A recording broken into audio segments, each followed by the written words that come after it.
Please welcome Joe Pitka.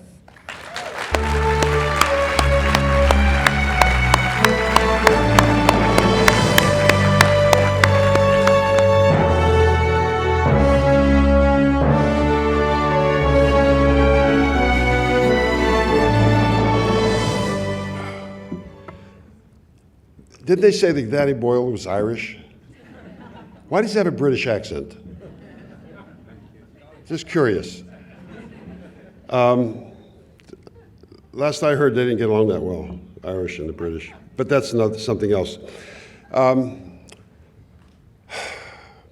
of the most important things in our business is to have what we call a go-to guy. Now, a go-to guy doesn't necessarily have to be a guy. It can be a girl, too. But for the sake of this, we'll talk about go-to guys. And my first go-to guy, location guy, was an elderly gentleman called John Harkrider. I don't know if you remember him, but John got his start as an art director for Busby Berkeley. Then he retired and came out of retirement and became a great location manager. He was incredibly charming. He walked around with a seersucker jacket. Remember those? Bow tie. And he actually schlepped his mother around in a car with him as he scouted locations.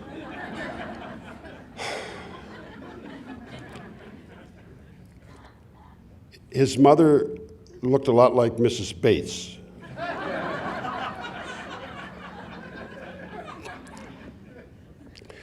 John had a hold on all the beautiful mansions in Hancock Park and Pasadena, and he assured the ladies of the house that we wouldn't wreck the oriental carpeting and things like that.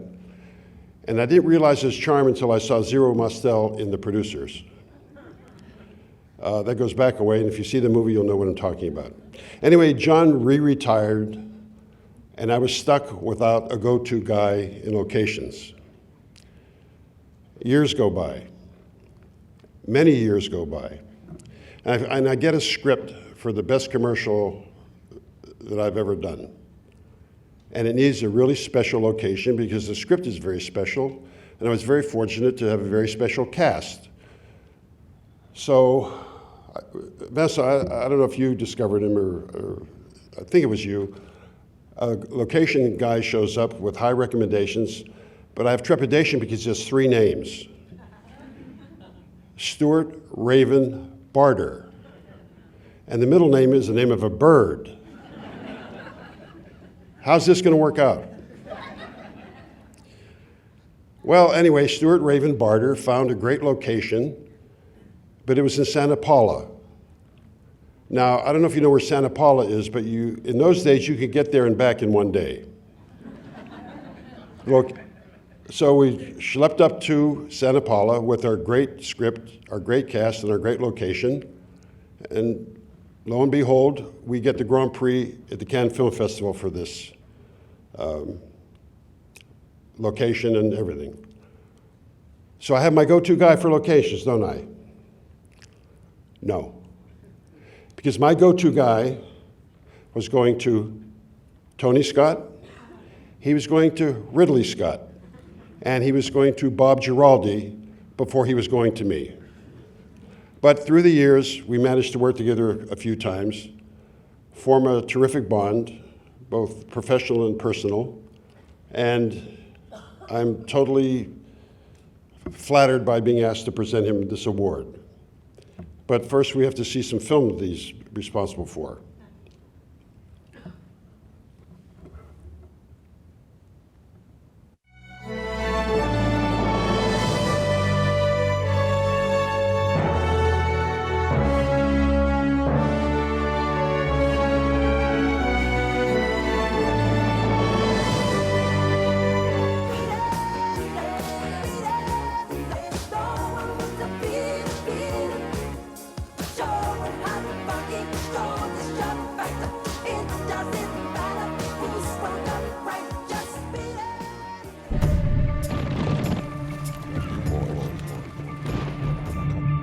Boys want to be country boys.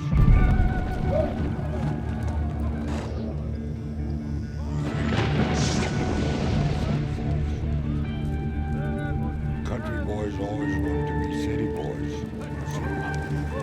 guess I'm lucky because I've always been where I want to be.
How fabulous is that, huh?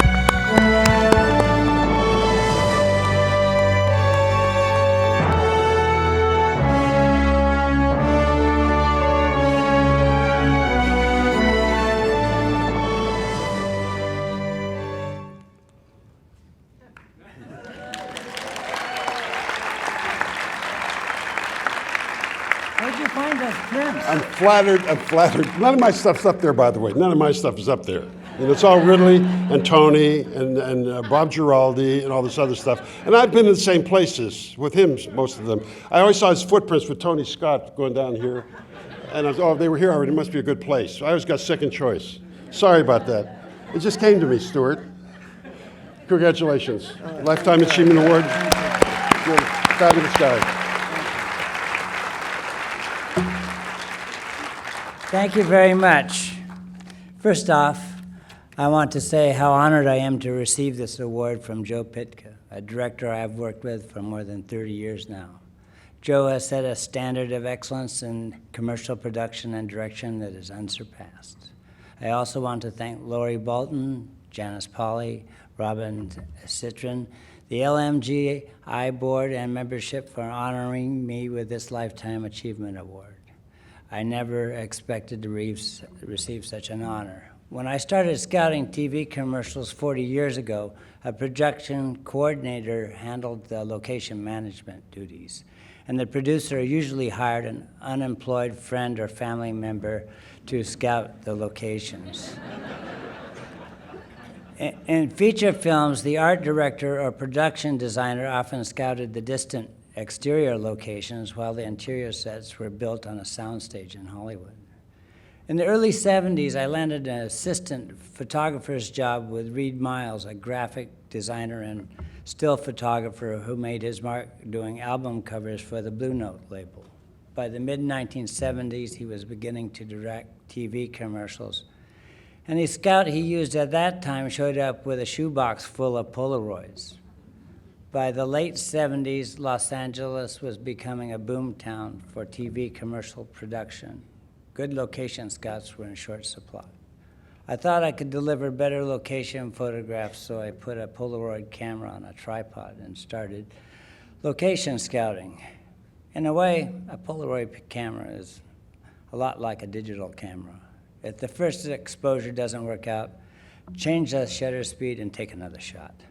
With me and time, I was able to find location work in LA with a new breed of talented commercial TV directors, Bob Giraldi, Ridley, and Tony Scott, and especially Joe Pitka, to name the best of them. When these directors started working on music videos and feature films, so did I. Over the years, I've worked on some inspiring projects. I've been lucky enough to see some incredible places And I've had a great time, but more importantly, I've had the privilege of working with world-class creative filmmakers. I consider this to be my greatest professional achievement in location work. And I'd like to thank my wife, Barbara, and our family for patience with me gone so much and so long. And I'd like to thank all of you as well for bestowing this honor on me. I really appreciate it. I certainly never expected it.